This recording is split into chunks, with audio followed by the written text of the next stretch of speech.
Hello. I'm not quite sure where this video is about to go, but I'm just prepping the rest of the week. And when you're watching this video, I'll be in Poland. So on Friday, I'm going to Poland with Mike. I won't tell you why we're going to Poland yet, but we're going to Poland for the weekend. So yeah, that's going to be exciting. So just situating and getting things sorted for when I get back again. So sort of a little update video and sort of showing you what I've done already. If you watched the last video on the MR2, things have progressed.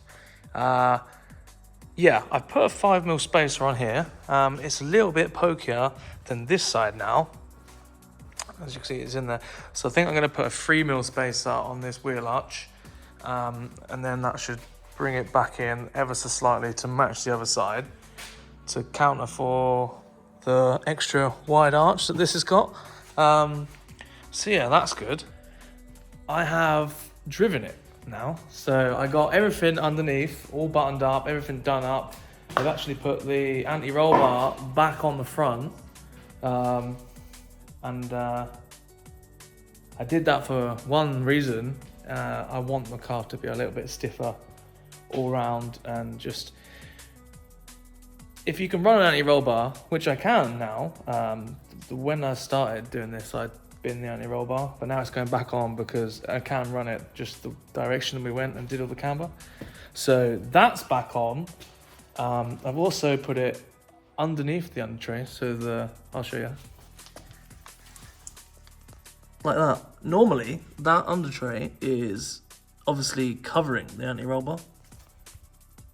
Now I took all the clips off that off the plastic to get the anti-roll bar out, and to be honest, that under tray eventually will get smashed and it will drag on the floor.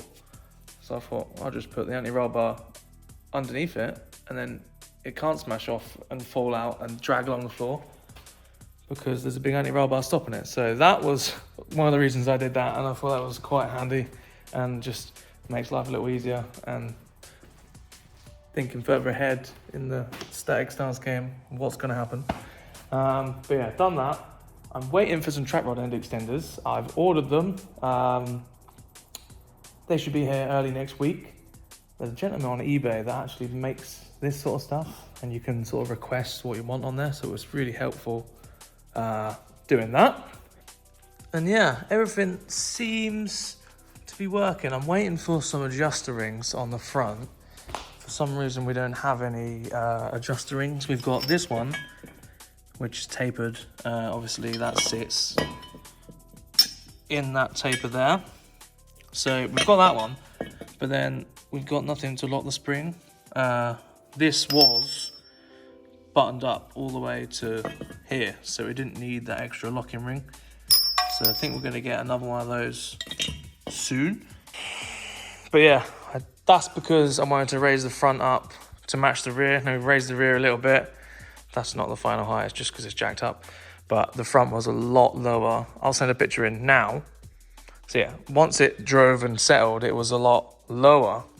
So yeah, that's why it's all apart now. Getting ready to go back together with the new track rod ends and the new track rods. And then after that, I need to get the car tracked. Get the car tracked, an ABS light, and it needs an MOT. The third one is slightly annoying because I've just made it borderline not UK legal. Ish, depends how friendly your MOT tester is, isn't it? But yeah, expect another video on that. When I put it back together and going to get it tracked and stuff, and I'll just finalize the video series on this car because that car's going to roll hard and it's not mine, so it will be gone once again, the same as the truck and all the rest of the other cars that you see on the channel that are not mine. You will see them elsewhere in someone else's ownership. Which brings me to cars in my ownership. Yep, I haven't touched it. I haven't done anything to this car. I've not even tried to get it unseized again since the last video, which actually did really well. A lot of new subscribers from that video and stuff. Hello, thank you. I'm working on trying to find someone or a company that will work with me to give me the products to clean this and do this justice that it actually deserves. And then, yeah, we'll go from there. But I don't want to make a half-assed video of me cleaning this. I want to do it justice, this car. I want to do it justice of me cleaning it. I know I'm not really like good at cleaning cars, but it has so much potential. I can see the vision right now. And I really want to do it justice, so I'm waiting until the right moment to clean this properly presents itself. So bear with me on that one. It'll sit in the corner here for now. This is, that tow rope was on the bonnet, can you see? Mental. But yeah, bear with on this one. There will be videos on it. This video is going to be a bit of a talking video because I'm about to do some talking right now about said car. As you know, it's going on air and it's loose spring car. Now, loose spring car doesn't match up to, well, what we need to do with this car.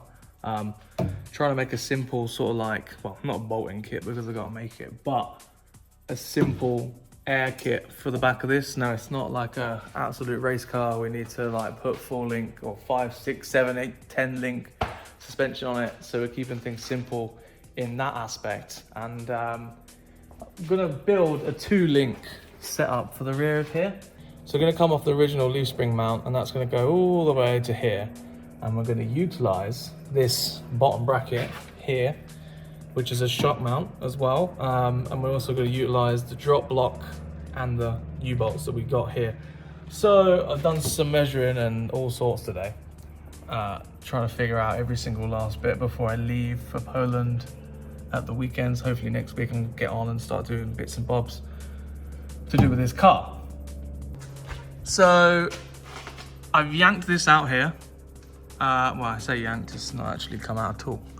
It's still in there. But I've got to make a plate that goes along here because this is just going to be a through bolt after this. This will be plated up. I'm going to probably brace both sides and then join the lower mount together here as well, just to beef it up a little bit more. But yeah, there's going to be a polyurethane bush in here, which is most likely, well, I say most likely, I've already ordered it. I just spoke to Jack on the phone, so I'm not even going to own up to this because I know he'll be saying, oh no, you got that from me.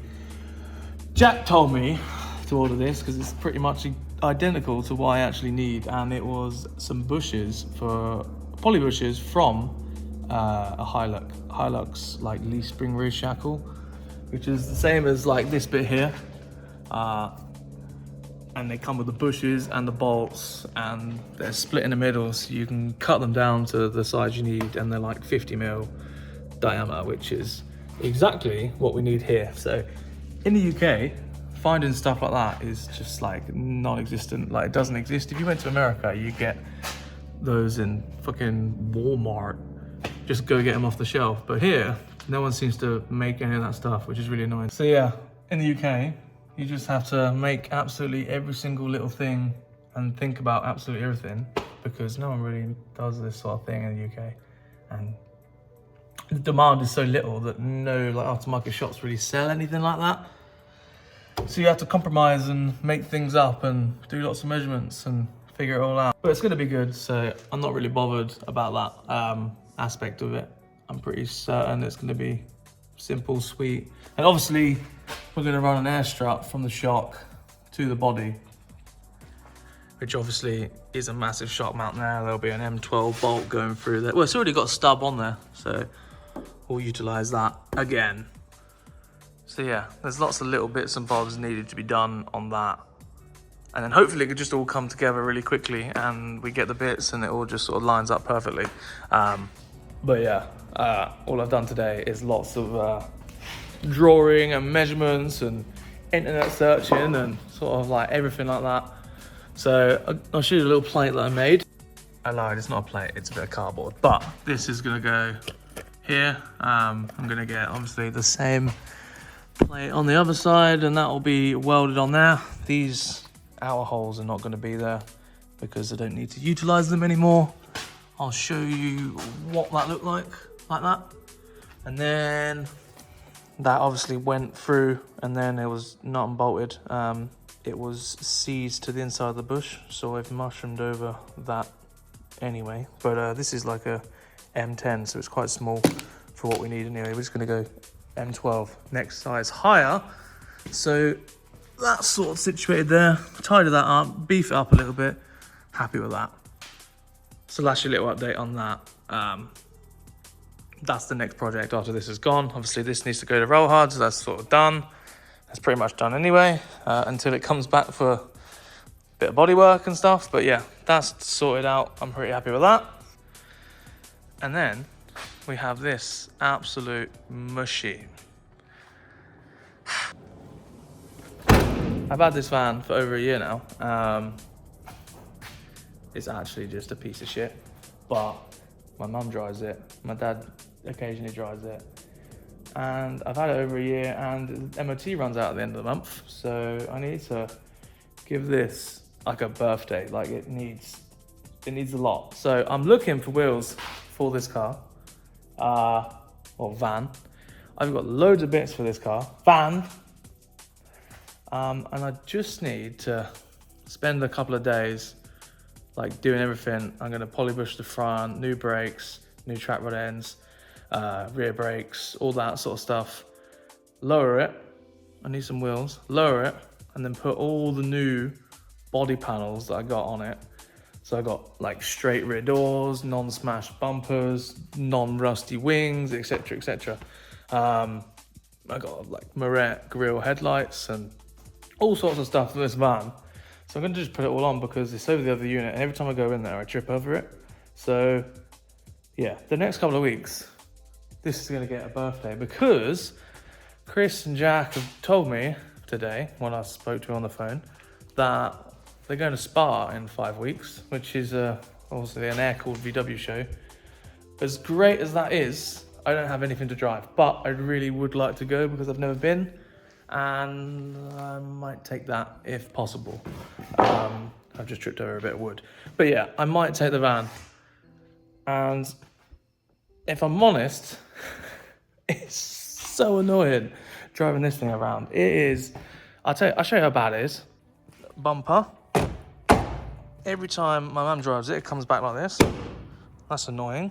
Obviously, this is all dented, this is dented. The door actually doesn't really latch properly. I'm not quite sure why, but yeah, number plate's fallen off. There's obviously a dent there. There's little bits of rust down there. Obviously I can't replace that. I'll have to do that at a later date. But doors smashed, wings all dented, bonnet you can't see, it's literally rippled to high heaven. Front bumper all different types of shapes. This front grille is a 6N grille, so it sits wonky on there. The lights fall out, the split falls out, the bumper falls off. We've got 3 odd tyres on there. They're all very, very, very low. The mirrors obviously hanging off. The interior is minging. Some sort of dodgy fucking painting on there, so I need to sort that out. It also doesn't boost. Well, I say it doesn't boost. It feels like it's got no boost, but you can hear the turbo working, but it doesn't do anything. And I identified this as a idiot that owned it before me, because he actually told me, which didn't click until like 3 months later. He knocked the pump over. This is a TDI, by the way. So he knocked the pump over, and what usually you do with that is you throw loads of fuel into it, and it goes rapid. And he was scared, so he knocked it back. And these vans suffer from like diesel pump timing. If you get it wrong, it's really, really slow, like this one. So I'm gonna get that sorted before I go. I think that's probably the first thing I do. I got a mate that will do that for me. And once I know the engine's sweet, remember I've got a PD130 turbo up there. I've got a front mount, EGR delete, dark side downpipe.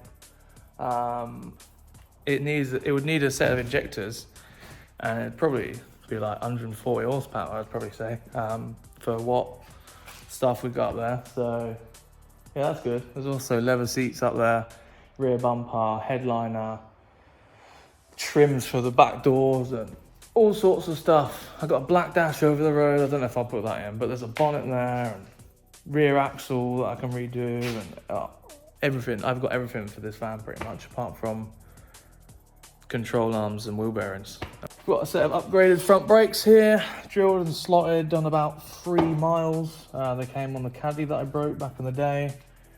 Yeah, it's got loads of bits for it, but I don't know, this is sort of a random video, which is going to come out on Friday. If you're watching this, thank you. I'll be in Poland as you speak.